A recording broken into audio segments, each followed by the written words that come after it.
ജന്തർ മന്ദറിലെ പാറ്റ കലാപത്തിൽ അന്വേഷണം വ്യാപിപ്പിച്ച ഡൽഹി പോലീസ് ഇൻഫ്ലുവൻസർമാരുടെയും യൂട്യൂബർമാരും അടക്കം 180 പേർ നിരീക്ഷണത്തിലാണ്. 3 ഡിജിറ്റൽ മാർക്കറ്റിംഗ് കമ്പനികൾക്കെതിരെ അന്വേഷണം ആരംഭിച്ചിട്ടുണ്ട്. റിപ്പോർട്ട് കാണാം. ജന്തർ മന്ദറിൽ പാറ്റ പാർട്ടിയുടെ ജൂലൈ 20 നടന്ന പാർലമെന്റ് മാർച്ചിലെ ആക്രമണത്തിൽ ഡൽഹി പോലീസ് അന്വേഷണം ശക്തമാക്കുകയാണ്. യൂട്യൂബർമാർക്കും ഇൻഫ്ലുവൻസർമാർക്കുമെതിരെയാണ് അന്വേഷണം. ഇത്തരത്തിലുള്ള 180ഓളം പേരെ തിരിച്ചറിഞ്ഞാണ് പോലീസ് വിവരശേഖരണത്തിലേക്ക് കടക്കുന്നത്.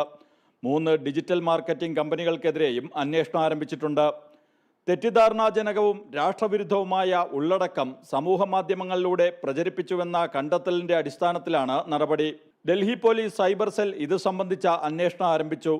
മില്യൺ കണക്കിന് ഫോളോവേഴ്സുള്ള യൂട്യൂബർമാരും സമൂഹ മാധ്യമ അക്കൗണ്ടുകളുമാണ് സംശയനിഴലിൽ നിൽക്കുന്നത്.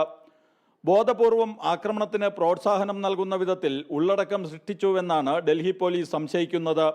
ഡൽഹിക്ക് പുറത്തുനിന്ന് പോലും ഇത്തരത്തിൽ യൂട്യൂബർമാരും ഇൻഫ്ലുവൻസർമാരും എത്തിയതിലും പോലീസ് ആസൂത്രിത നീക്കം സംശയിക്കുന്നു. ജനം, ഡൽഹി.